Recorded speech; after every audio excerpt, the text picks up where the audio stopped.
Hello, I'm Jashikins, and welcome to another episode of Jash Reads. Tonight, we will be continue reading Animorphs for The Message by K.A. Applegate. Fun, happy series.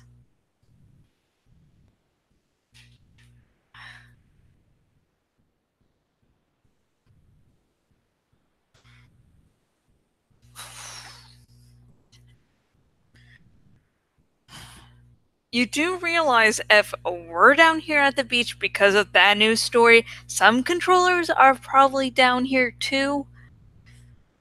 Marco asked for about the 10th time. Yes, Marco, Jake said patiently. But maybe Cassie and Tobias can get some feeling from being down here, closer to the sea. So, let me get this straight. We are now making decisions based on Tobias and Cassie's dreams, right? Marco said. And yet, my dreams are totally ignored. The fact that I once dreamed about staying home and watching TV in total safety, that means nothing, right? Right, Jake said flatly. We were at the beach. Same beach where the guy in the news had found what we now believed was a piece of an Andalite ship. It was night, with a sliver of moon that painted ripples of silver across the black water. A soft breeze blew off the water, making me feel peaceful and yet a little overwhelmed, intimidated, the way the ocean always makes me feel. There is nothing as big as the ocean. It's like this entirely different planet, full of strange plants and fantastic animals. Valleys and mountains and caves and broad, flat plains, all hidden from our sight. All I could see was the surface. All I could feel was the barest of edge of the ocean rushing over my toes as each wave crashed ashore. But I could sense it out there. I could sense how fast it was and how tiny I was. How about my dream of living long enough to get a driver's license? Jake gave Marco an exasperated look. Marco, you can turn into a bird and fly. You could do it right now. Why would you care about driving a car a few years from now? The babes, Marco said instantly. Duh. You can't pick up girls when you're a bird. He glanced overhead, where we could see just the hint of dark wings against the canopy of stars. No offense, Tobias. The wings are great, but I'm thinking of something bright red with, about 400 horsepower. Marco's cooperative mood hadn't lasted long. I knew it wouldn't. Marco is never happy unless he's complaining about something. Just like Rachel is never happy unless she has something to fight against. And Tobias is never happy, period. He thinks if he's ever happy, someone will just come along and take his happiness away. So, Cassie, Rachel said, do you feel anything? Well, I feel a little embarrassed, I admitted, and a little foolish. Maybe we could try calling the psychic friends, Marco suggested. Hi, is this Psychic Friends? I've been dreaming about aliens lately. Why Cassie and Tobias? Rachel wondered aloud, ignoring Marco. Why would they get these images so clearly and the rest of us barely felt anything? Jake shook his head. I don't know. I mean, okay, say you're an Andalite and you want to call for help. Who do you want to come and rescue you? Other Andalites, obviously. Tobias isn't an Andalite, and neither am I pointed out. I know, Jake said.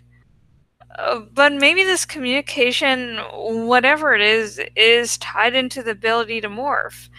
You know, like morphing ability makes you able to hear it.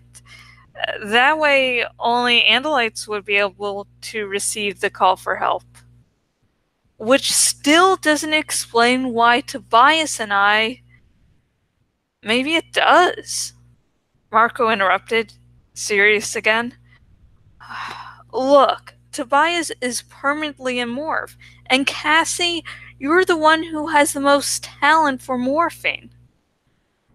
Then he flashed white teeth in the dark. Besides, you know you like animals more than humans, so it's like you're halfway into morph anyway. Suddenly, a dark shape swooped low over our heads. Lights, Tobias said. Up ahead on the beach, there's a bunch of people moving in line with flashlights like they're searching for something. You can't see them yet because they're hidden by that dune, but they'll be here in a couple of minutes. Who are they? Jake demanded. I can't tell, Tobias said. My eyes may be great during the day, but at night I don't see any better than you do.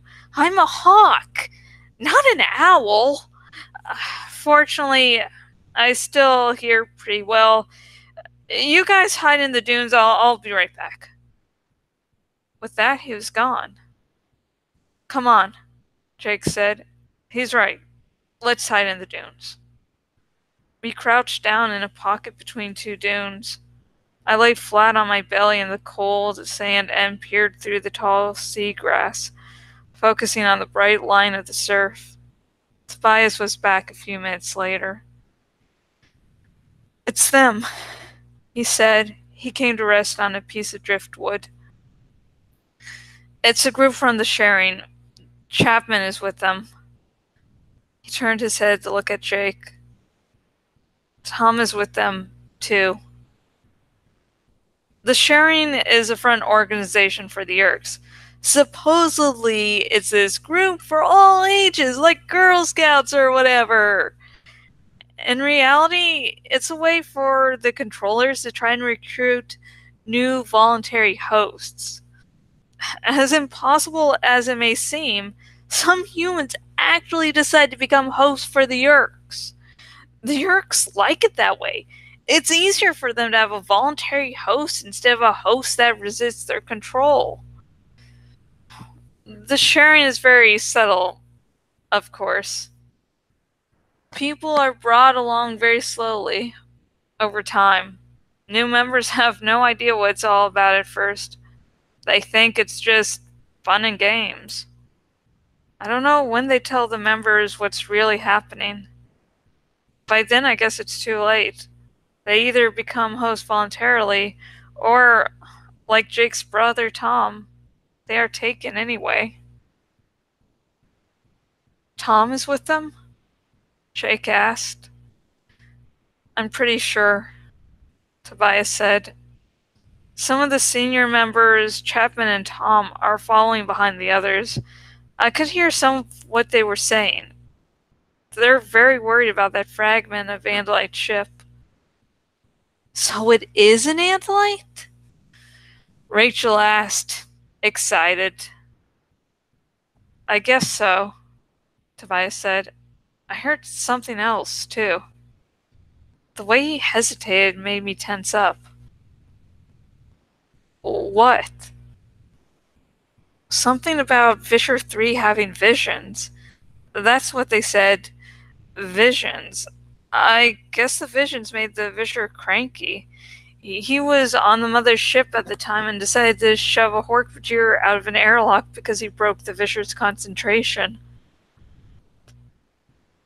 It's because of Vischer 3's Andalite body, Marco said. That's the connection. These dreams or visions or whatever they are must be some kind of communication that's only supposed to be heard by Andalites. Suddenly I saw the line of flashlights swing into view. There must have been 20 people strung across the beach, all looking down at the sand, moving forward slowly. They're searching for any other fragments, I whispered. A part of the line stopped moving. I heard someone yelling. Others came running up, excited. What did they find? Jake wondered. I don't. Then in a flash it came to me. Our footprints! 4 sets of fresh footprints that suddenly turn off into the dunes.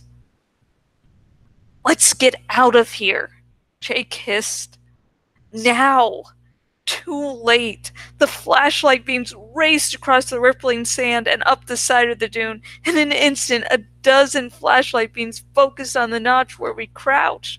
We slithered back, down and out of sight. Then we jumped up and ran. We should morph. Rachel gasped as we stumbled over the sinking sand. No, Marco said. Tracks! We would leave tracks that went from human to animal. Get them! Someone yelled. Chapman, I think. He's our assistant principal at school. I knew his voice from hearing him yell in the hallways. Jerky, wild beams of light danced all around us. We ducked and ran as fast as we could. But running across the sand was like running through quicksand. Jake was gasping out whispered instructions. Double around. As they fall us deeper into the dunes, we can double around, get to the water, then morph. There! I see them! A beam of light swept over me. I could see my shadow, long and twisted, projected on the sand. I dodged left, out of the light, just in time. Bam, bam! Gunfire! Someone was shooting at me!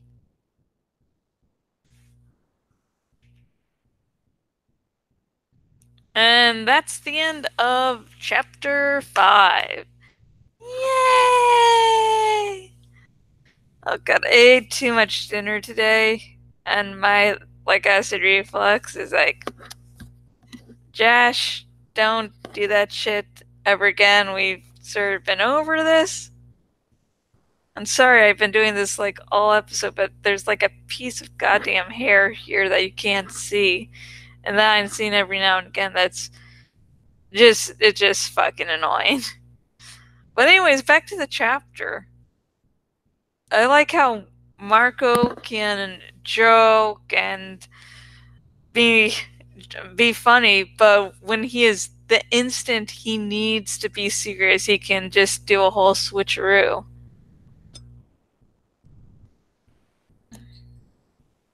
Because he is thinking about the group's best interest, even when he's being annoying.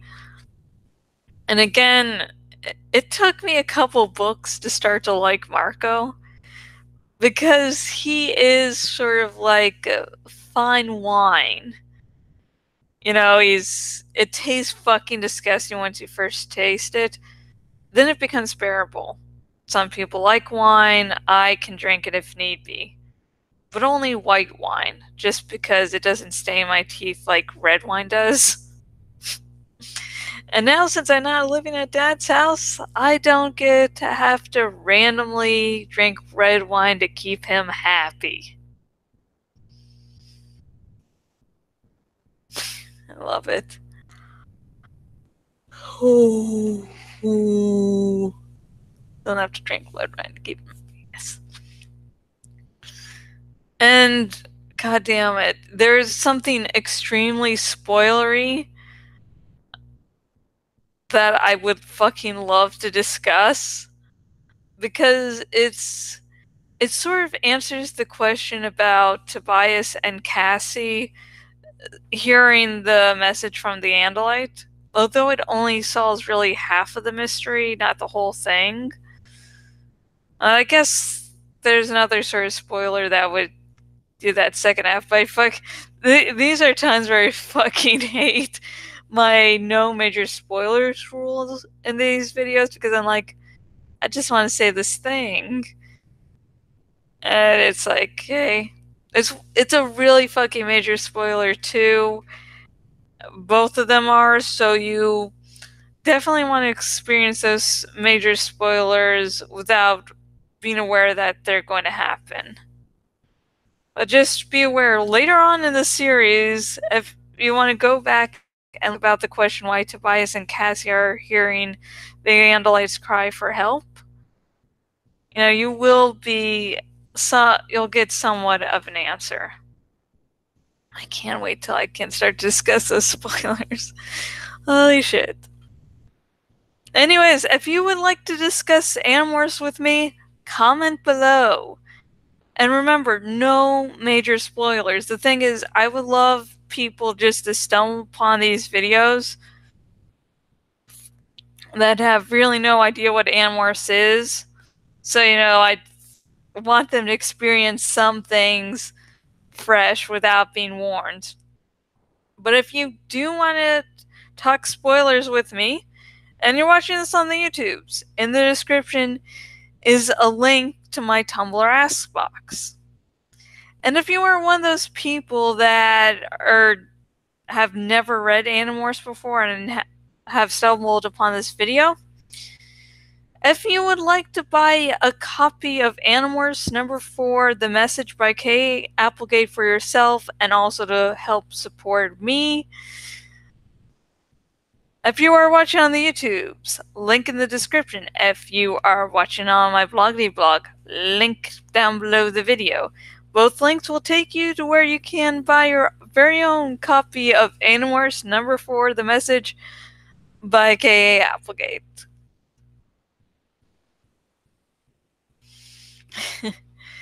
And if you have watched this dramatic reading and for some fucking reason go, I would love it if Jash reads my ebook, book, or fan fiction, I do commissions.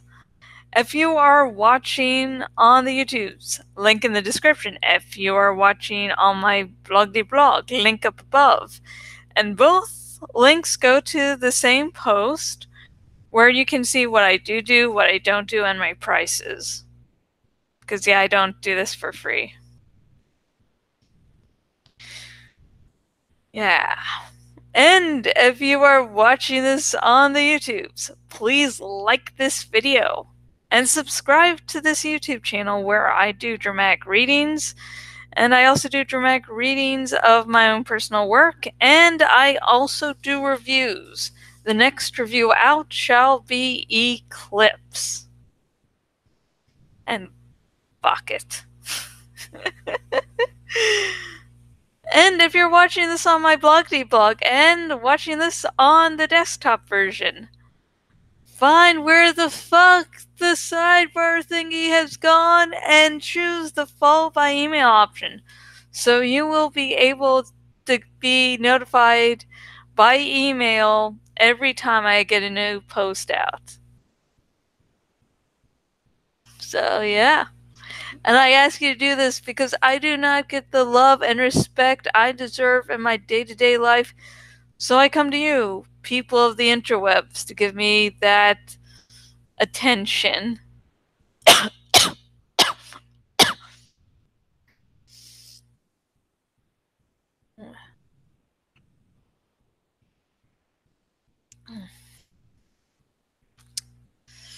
One thing that actually makes me cough is eating too much goddamn ice cream, and I did that tonight, but it was so fucking good.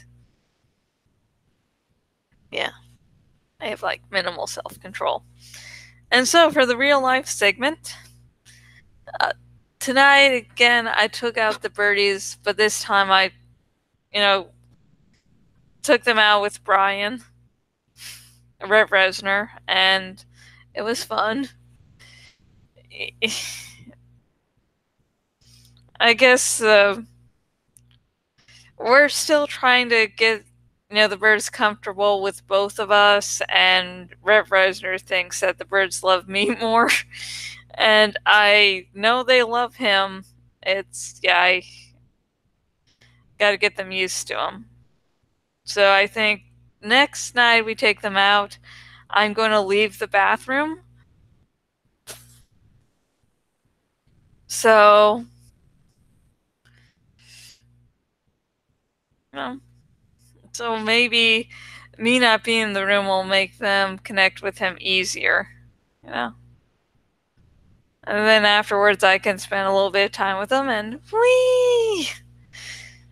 They're fucking awesome. We're doing our best to start training them. Peep will get on the fingers. Loki will sort of, and Lemon just doesn't fucking like being handled. But now with her wings clipped, I can actually catch her a fuckload easier without having to use the net. Which I'm fucking happy for. And now is the well wishes segment. The well wishes segment is where I say a few well wishes and then drink. And you can join in this segment in one of two ways. You can give me your well wishes by commenting below, and they will be read next episode. And you can also drink along with me by drinking your favorite alcohol, liqueur, or whatever the fuck's lying around. And if you don't drink for whatever reason, you can drink water, milk, tea, coffee, etc., etc., etc. And I didn't accidentally forgot to check for well wishes before I started this episode, so just give me a moment. I sort of assume that no one sends in well wishes. So.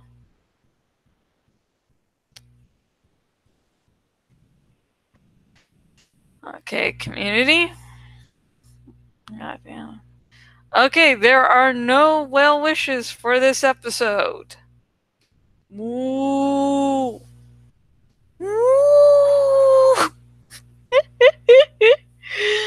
So I get to make some up. First off, I hope everyone is in great mental and physical health. Because no one needs to deal with fucking medical bullshit. And I also, hope that Lemon, Peep, and Loki all can learn to, trust us and be nice, handheld, and friendly. I know it might take a little bit, but hey, this can be done, so I just hope it happens. And I hope that Rev Reisner stops thinking that, the birds don't love him. And tomorrow I should actually fucking have a desktop, a computer, which means I won't worry about this fucking overheating. And I am actually thinking of doing live streams of me writing. So that might happen, it might not happen, but it seems sort of a pretty fucking cool idea. And I know I can last for 4 or 5 hours maybe. Maybe I'll start testing myself before going for the full 7 hours and 30 minutes. And I know for Google Hangouts you can stream for up to 8 hours, but I want to make sure there's no danger of me going over time and the recording's getting cut short. Now that was sure fucking suck there. So let's well, I guess it's another well wish would be I hope if I do the writing live streams that those actually work out. Although, you do the first episode of anything and there's usually always fucking problems. It's usually the worst fucking episode you do of something. And now, let's drink. Okay, I was reading... God damn it. Sorry, I nearly pulled the headset off. Let's try that again. I was reading Eclipse today for the review. And so, another part of the terrible writing of the book, Stephanie Meyer decided to sort of address the abusive relationship aspect of it by having Jacob go, hey, that's your relationship with, Edward sort of seems to be, abusive. And Belle's like, that's so not true. Even though previously in the book, Edward has kidnapped her, kept her away from friends. It's like, yeah, that's a fucking loving goddamn relationship. Oh shit, that might be a little too much, but I was thinking about Twilight, so damn. But anyways, so for some reason that's like, yeah, that will definitely work. And then later on, like a few paragraphs later, Edward's like, oh, I'm going to allow you to see Jacob now. I'm not going to try to stop you or do anything. Like, suddenly that's showing that the relationship is not abusive, even though we can fucking read minds and read what Jacob was thinking, and so would want to manipulate Bella into going, yeah, Jacob's totally wrong, this is great, by just agreeing with her. For anyone who hasn't been in a physical or emotional relationship, abusive relationship, your abusers will sometimes do nice things. So, but that doesn't mean they're not abusers. Just as Edward's saying, yeah, you can say Jacob and look, I'm doing all these nice things. Doesn't mean he's any fucking less of an abuser. Plus, it doesn't get rid of what he did previously in the book. Which means if Stephanie Meyer wanted that scene to work, she needed to do some rewriting. Cheers to the well wishes, and yeah.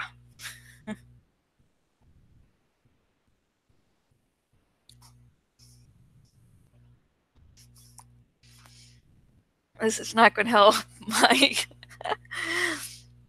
This is not going to help my, well, acid reflux, but I've been spacing these videos out all day, so it shouldn't be that bad. And the next Jash reads will be more of a marriage of convenience. And I have no set day and time for that, so just be on the lookout for the next few days. And if you're on my Twitter, I tend to make a little tweet saying that I'm going to be doing some recordings for the day, so woot. So again, the next Jash Reads will be more of a marriage of convenience. And until next video, goodbye.